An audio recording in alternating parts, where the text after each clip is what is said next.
Hola y bienvenido a mi video.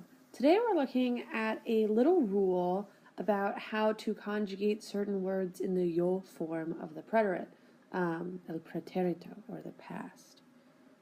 Abran los libros a la página 144. Primero vamos a leer nuestro goal. Learn how to form the preterite of verbs ending in car, gar, and zar. Then use these verbs to say what people did. Let's look at how this connects to English. So the spelling of some verbs in English change when you put them into the past tense. For example, when you change admit to admitted, we add an extra T. When you change stop to stopped, we add an extra P. When you change picnic to picnicked, you add a K. Spanish also has verbs that change their spelling in the preterite, specifically with this rule when you turn certain words into the preterite with yo. ¿Recuerdas esto? When you change AR verbs into the past form of yo, or the preterito, you take the AR and it becomes an E with an accent. So for instance, if I were trying to say, I entered the bear den very cautiously with the verb entrar, that verb becomes entré to mean I entered. Entré la acera con mucho cuidado.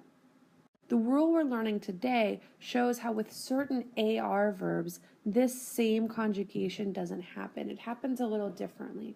So let's look. There is a spelling change in the preterite of regular verbs that end in car, gar, or zar. How do you write the verb forms that have a change in spelling? Here's how. Regular verbs that end in car, gar, or zar have a spelling change in the yo form of the preterite. This change allows these words to maintain their original sound. So for instance, buscar, which ends with car, becomes Q, the C becomes a QU, so it's yo busqué, I searched for. Jugar, which is gar, the G becomes a gu, yo jugué, which means I played.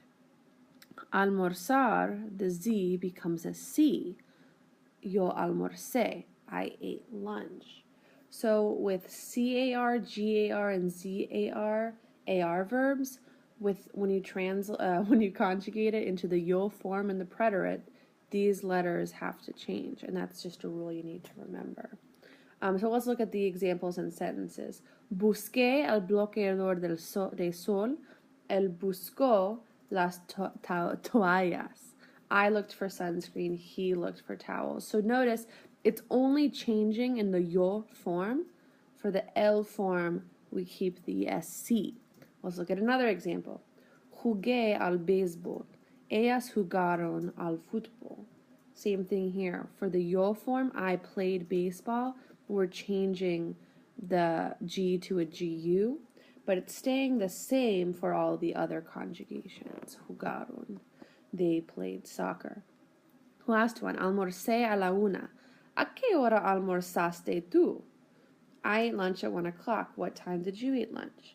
Here, we're changing the yo form from the Z to the C, and here we're not changing it when it goes to the to form. We keep the Z. Let's look at some more examples. Let's say I was trying to tell a friend this. I paid you already for the giant spork.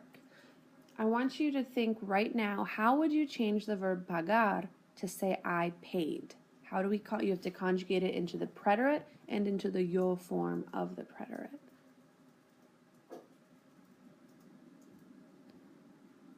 And here's the correct answer. Ya pagué por el spork gigante, right? We've changed pagar into pagué because it's a gar verb. Now let's say you were trying to express the sentence, I crossed the street to meet One Direction.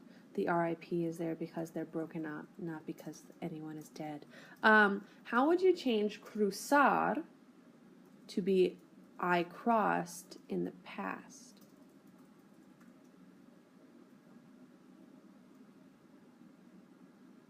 And here's the answer. Crucé la calle para conocer One Direction. The Z changes to a C, and this is what the verb ends up looking like. Cruzé. And there I am, meeting one direction.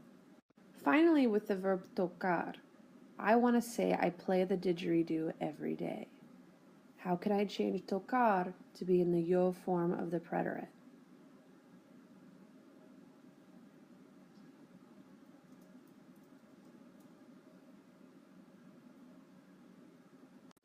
And here's my answer. Toqué el didgeridoo todos los días. So the C changes to a QU, making tocar, toqué.